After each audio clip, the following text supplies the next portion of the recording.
Leave my house, Madison. You've embarrassed this family enough." Those words cut deeper than anything I'd ever heard. My mother's voice was sharp, cold, and final. I stood there in the living room, suitcase in my hand, wondering how things had gone so wrong. The same house where I once laughed with my dad now felt like a stranger's place. My mother, Susan, wouldn't even look me in the eyes. It was supposed to be a short visit.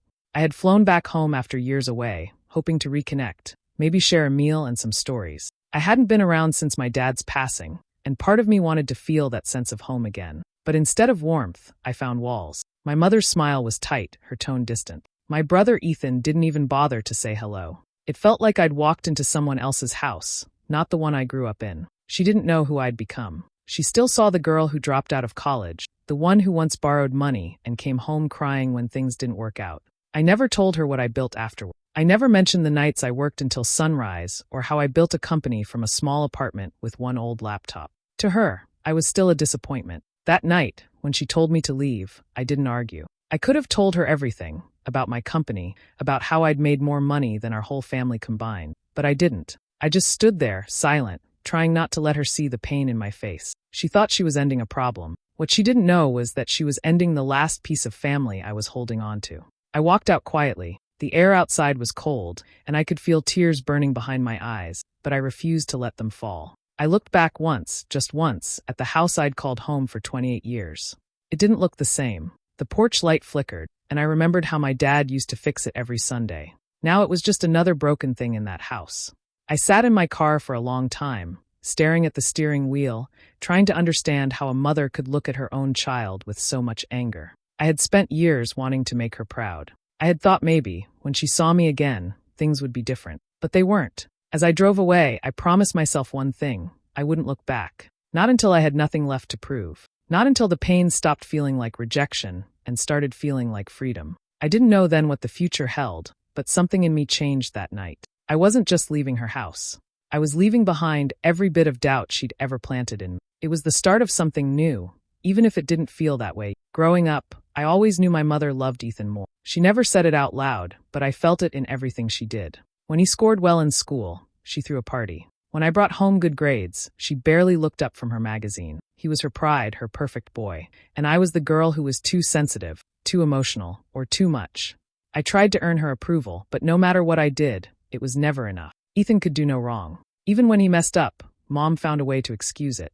If he failed a test, she said the teacher was unfair. If I did the same, she said I didn't study hard enough. I learned early that love in our house was not given freely. It had to be earned, and even then, I never seemed to qualify. Dad was the only one who saw me, who believed in me. He'd take me to his workshop, show me how things worked, and tell me that curiosity wasn't a flaw. He used to say, "One day, Maddie, the same things they mock you for will make you great." I held on to that for years.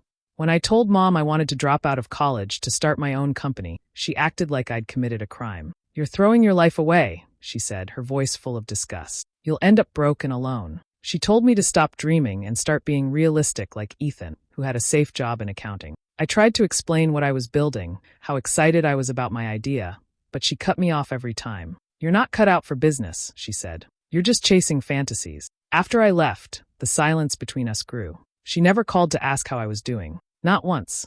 Years passed, and I worked quietly, building something from nothing. I wanted to tell her that I was doing well, but I knew it wouldn't matter. She wouldn't believe it until someone else told her. When Dad passed away, I went back home for the memorial. It was the hardest thing I'd done in years. The house looked the same, but it didn't feel like home anymore. The pictures on the wall showed a family that no longer existed. I thought maybe, for one day, we could put the past aside and grieve together. But the moment I walked in, I saw it in her eyes, the same cold look, the same disappointment. Ethan stood beside her, his hand on her shoulder, acting like the perfect son. She barely hugged me. She didn't ask how I was, didn't even say she was glad I came. Instead, she said, "You look tired, Madison. Life catching up to you." I forced a smile, but inside I felt the same old ache. I realized then that some things never change. No matter what I did, I'd never be enough for her. The only person who ever truly saw me was gone, and all that was left was the emptiness he left behind. The day it happened, I wasn't even supposed to be home. I had gone upstairs to grab my jacket before heading to the cemetery to leave flowers for Dad. As I came down the hallway, I heard voices coming from the kitchen, my mother's sharp tone mixed with Ethan's careless laugh. I didn't mean to listen, but then I heard my name. I froze. She's still pathetic, Mom said. Almost 30, and still pretending she has some kind of career. I don't even know how she looks people in the eye. Ethan laughed. Yeah, she's always been dramatic. Remember when she said she'd build her own company? I bet she's barely paying rent somewhere. I felt my chest tighten. It wasn't the first time they'd talked about me, but hearing it like that, so casual, so cruel, cut deeper than usual. Then Mom said something that made my stomach drop. Anyway, I want to sell that old workshop of your father's. It's just sitting there collecting dust. We could use the money. Ethan agreed without hesitation. Good idea. Maybe we can turn it into something useful this time. They laughed again, and I stood there, gripping the wall. That workshop was the one place that still felt like Dad. The smell of oil, the tools still hanging on the wall, the small table where I'd sit as a kid and watch him fix things. It was where I learned to dream. Selling it felt like erasing him completely. I stepped into the kitchen before I could stop myself. You can't sell it, I said, my voice trembling. That place was Dad's heart. You can't just get rid of it like it means nothing. My mother turned, her eyes narrowing. Don't start, Madison. It's my house, my decision. You don't contribute a cent here. It's not about money, I said quietly. It's about respect. It's about Dad. Her face hardened. If you don't like how I run my house, you can leave. Mom, please. Her voice rose, sharp and final. I said leave my house. The words hung in the air, echoing through every corner of that kitchen. Ethan didn't say a word. He just stood there, watching me, almost amused. I looked at both of them, realizing there was nothing left to fight for. The home I loved, the family I wanted to believe in, it was gone. That night, I packed my things. I didn't make a scene, didn't cry. I moved quietly, taking only what I needed. When I passed by the old workshop, I stopped for a moment. The air smelled like sawdust and memories. I looked at Dad's workbench. The tools still lined up neatly the way he left them, and my heart ached. I took off the old watch he gave me when I was 16 and placed it on the table. I'll come back for you one day, I whispered. Then I closed the door behind me and walked away, not knowing that would be the last time I'd ever see that house the same way again. Seattle was nothing like home, but it was quiet, and that was enough for me. I rented a small apartment above a coffee shop with peeling paint and noisy neighbors, but I didn't care. It was mine. It was the first place where I could breathe without waiting for someone to judge me. I set up a small desk by the window, put my laptop on it, and told myself this was where my new life would start. Days turned into weeks, and I barely noticed time passing. I worked every single day from sunrise to midnight, building my software from scratch. There were nights when I forgot to eat and mornings when I woke up still sitting in my chair. I didn't have anyone cheering me on, and I didn't expect anyone to. My mother's words still echoed in my head, but instead of breaking me, they pushed me harder. I wanted to prove her wrong, even if she never saw it. I named my company Lumina System. The idea came from something my dad used to say. You can't see the light unless you build it yourself. I wanted that light to stand for something real. At first, no one believed in me. Investors ignored my emails, and most days, I doubted myself too. But slowly, things started to change. One small client turned into 3, then 10. People started talking about my software, an AI system that could learn human emotion patterns faster than anything else on the market. Money didn't come right away. The first 2 years were the hardest. I lived off instant noodles and secondhand furniture. But every challenge reminded me why I started. I had nothing left to lose. When the first big investor finally reached out, I used the name M. Cooper. I didn't want anyone to connect me to my past or to my family. I wanted to be judged only for my work, not for where I came from. By the 3rd year, Lumina Systems wasn't just surviving, it was thriving. The product was being used by major companies across the country. My inbox was full of investors offering partnerships. I built a small team, people who believed in the vision more than the profit. We worked together like family, the kind I always wished I had. When the company went public in the 5th year, everything changed overnight. Reporters called nonstop, banks wanted meetings, and my name, M. Cooper's name, was suddenly everywhere. My net worth crossed $400 million, but I didn't feel rich. I still lived simply, still woke up early, still worked until my eyes burned. Not once did my phone ring with a call from home. No message from my mother, no congratulations from me. They didn't even know who M. Cooper was. I thought it might hurt, but instead, it gave me peace. They had built walls around their pride, and I had built something real. I didn't need their approval anymore. I had finally found my own kind of family, in my work, in my purpose, and in the quiet strength that came from being completely on my own.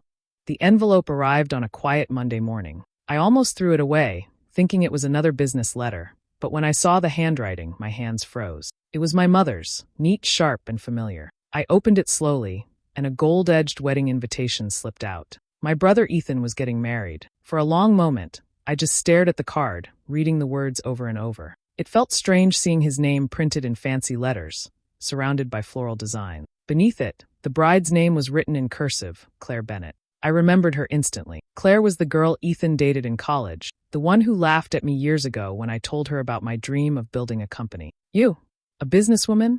she'd said, laughing as if it were the funniest thing she'd ever heard. I hadn't seen her since, but now she was going to be part of my family. I set the invitation on the table, unsure how to feel. The wedding was being held at the family estate, my old home, the same place I'd been told to leave. My chest tightened as I thought about walking through those doors again. Part of me wanted to ignore it, pretend I never got it. But then I noticed a smaller note tucked behind the card. It was written in Ethan's handwriting. "We'd love to see you, if you can afford the trip." I stared at that line for a long time. The words were casual, but the meaning was clear. It wasn't an invitation, it was an insult. A reminder of how they still saw me, as the poor, lost sister who never amounted to anything. My hands trembled, but not from anger. It was disbelief. After all these years, after everything I had built, they still thought of me as the same girl they pushed aside. I sat there for a long time, thinking. I could have thrown the card away and moved on, but something in me said not to. Not out of revenge, not even out of pride. It was something deeper, a need to face them one last time, to show them what they had thrown away. That night, I looked at my reflection in the mirror. The girl who had once been unsure, quiet, and full of fear was gone. I had built something that no one could take from me. Still, part of me felt nervous. Not because I cared about their approval, but because I knew this would close a chapter I'd been holding on to for too long. I placed the invitation on my desk beside my laptop. The words, "if you can afford the trip," echoed in my head. I smiled faintly. If only they knew.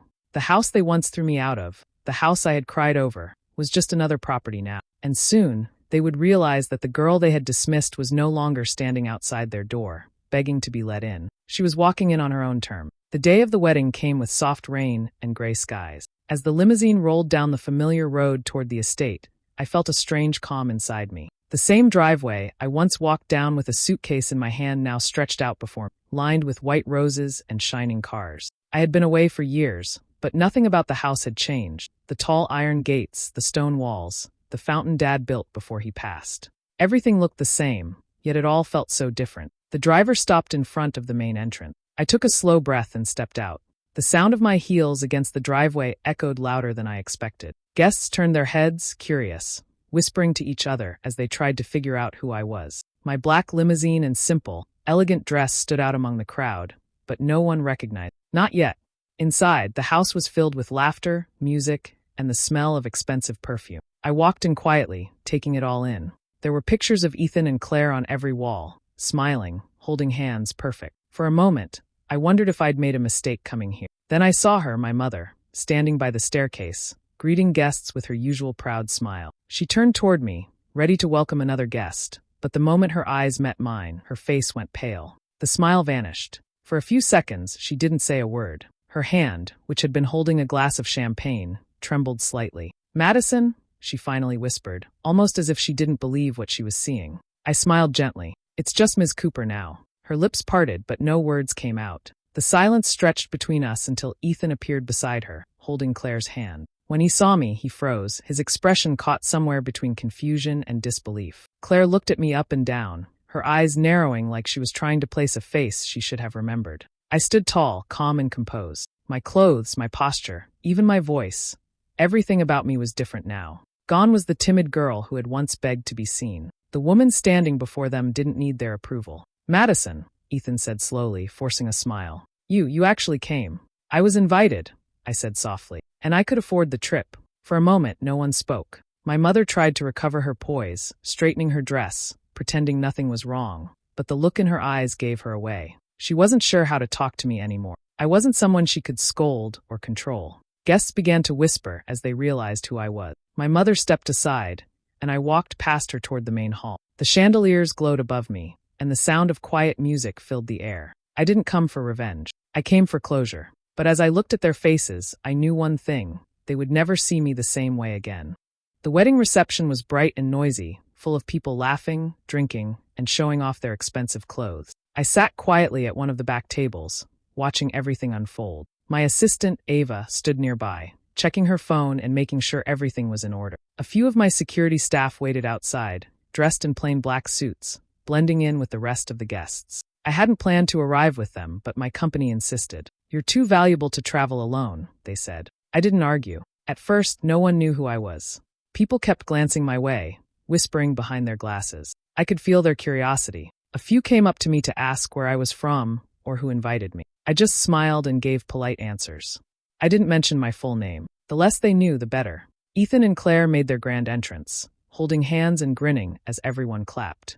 My mother stood proudly beside them, glowing with pride. Watching them from my seat, I felt strangely detached, like I was observing someone else's life. These people used to be my family, but now they felt like strangers. After the ceremony, the guests gathered for dinner. I found myself seated just a few tables away from Ethan and Claire. He was surrounded by his business friends, bragging loudly about his latest property purchases. "I just bought 2 acres near the lake," Ethan said, his voice carrying across the room. "Got them at a steal. You know, real estate is where the real money is." His friends laughed and raised their glasses. My mother leaned in proudly, saying, "That's my son, always thinking ahead." I didn't say anything at first.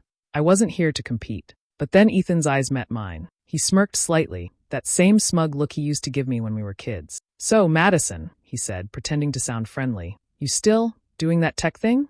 Or did that phase pass?" There were soft laughs around the table. I took a sip of water, looked at him, and said calmly, "Still doing it. It's going well, actually." He nodded, uninterested, already turning back to his friends. "Good for you. Maybe one day you'll buy a little place too."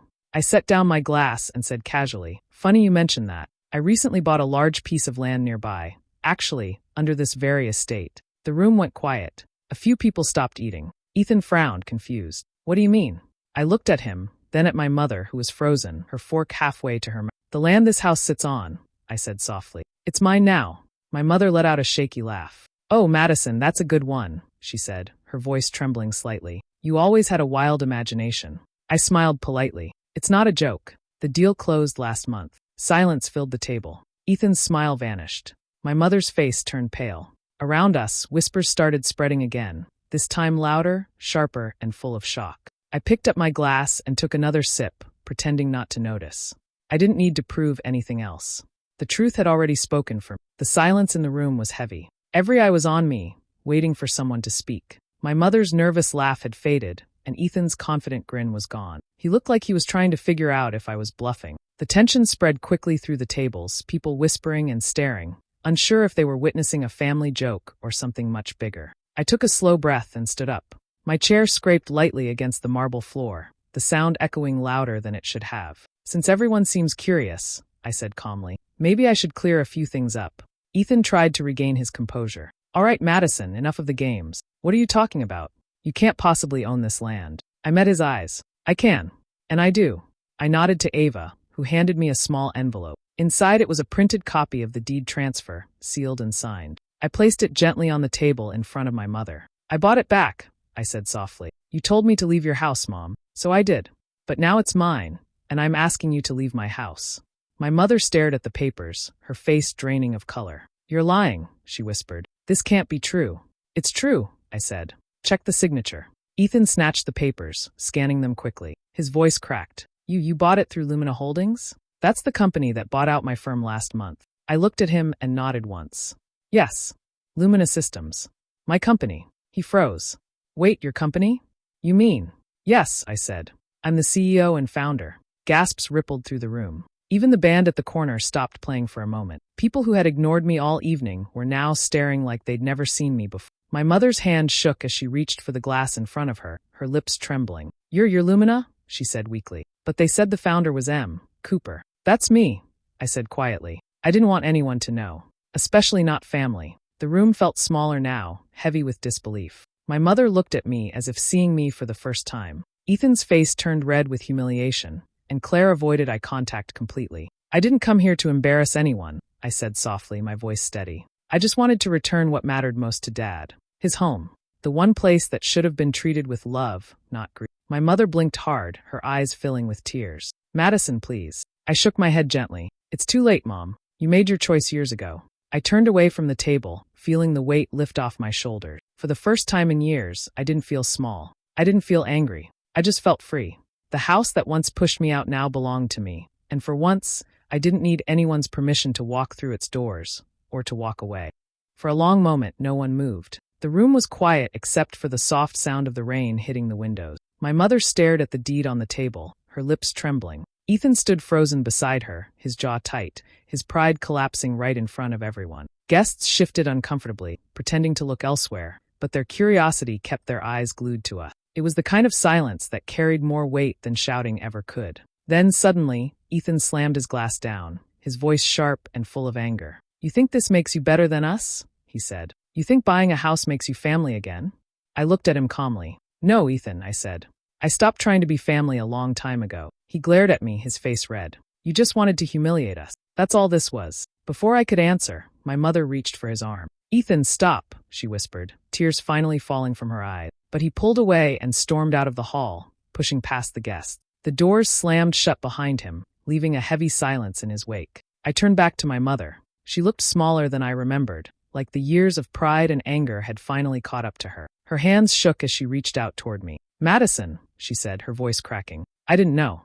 I didn't understand what you were doing all those years. Please forgive me." For a second, I couldn't speak. All the pain, the loneliness, and the years of silence between us rushed through my mind. I had imagined this moment so many times, how it would feel to finally be the one in control, the one they couldn't look down on. But standing there, looking at my mother's tear-streaked face, I didn't feel proud. I just felt tired. "I'm not here for revenge, Mom," I said softly. "I just wanted to make things right for Dad. That's all." Her lips trembled as she whispered, "Please don't leave. We can fix this.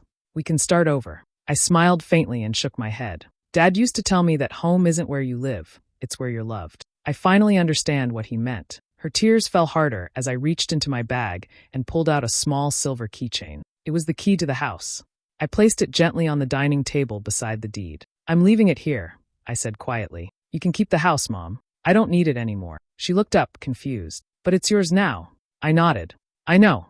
That's why I can walk away from it." I turned and started toward the door. The guests parted silently as I passed, their eyes following me. I didn't look back. The rain outside had softened, and as I stepped into the cool air, I felt something lift off my shoulder. I wasn't leaving with anger or pain, just peace. The kind my father always wanted me to find. The morning sun glowed over the glass building that now stood where an empty lot once was. The sign read, "The Henry Cooper Foundation for Young Innovators." Madison stood outside, hands tucked into her coat pockets, watching a group of children laughing as they built small robots inside. Their smiles reminded her of the afternoons she used to spend with her father in his workshop, surrounded by old tools and dreams that seemed too big for their small world. It had been 6 months since she'd walked out of her family home for the last time. The headlines had eventually faded, the gossip had died down, and the silence that followed felt like a clean breath after a storm. Madison had used a part of her fortune to create something meaningful, something that felt like him. Every wall, every program, every scholarship carried his name. For the first time,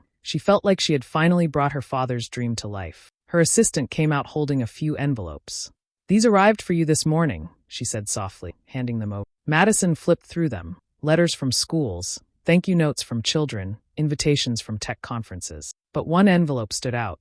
It was handwritten, the edges slightly wrinkled, addressed simply to Madison Cooper. The handwriting was familiar. She took a long breath before opening it. Inside was a letter from her mother. The words were shaky but sincere. Susan wrote about her sleepless nights, her regrets, and the memories she wished she could change. She said she was proud of Madison, proud of the woman she had become, even if she had never said it when it mattered most. The letter ended with, "I hope one day you'll find it in your heart to forgive me. Love, Mom." Madison folded the letter carefully and placed it back into the envelope. She didn't cry. She didn't feel angry either. There was a strange calm inside her, a quiet acceptance. She had spent so many years fighting for approval, trying to prove her worth, chasing love that was never freely given. But now, standing there watching those children chase their own dreams, she realized she didn't need any of that anymore. She walked toward the large glass window and watched one of the girls connect a circuit board, her eyes lighting up when it finally worked. Madison smiled. "That's it," she whispered to herself. "That's what Dad would have wanted."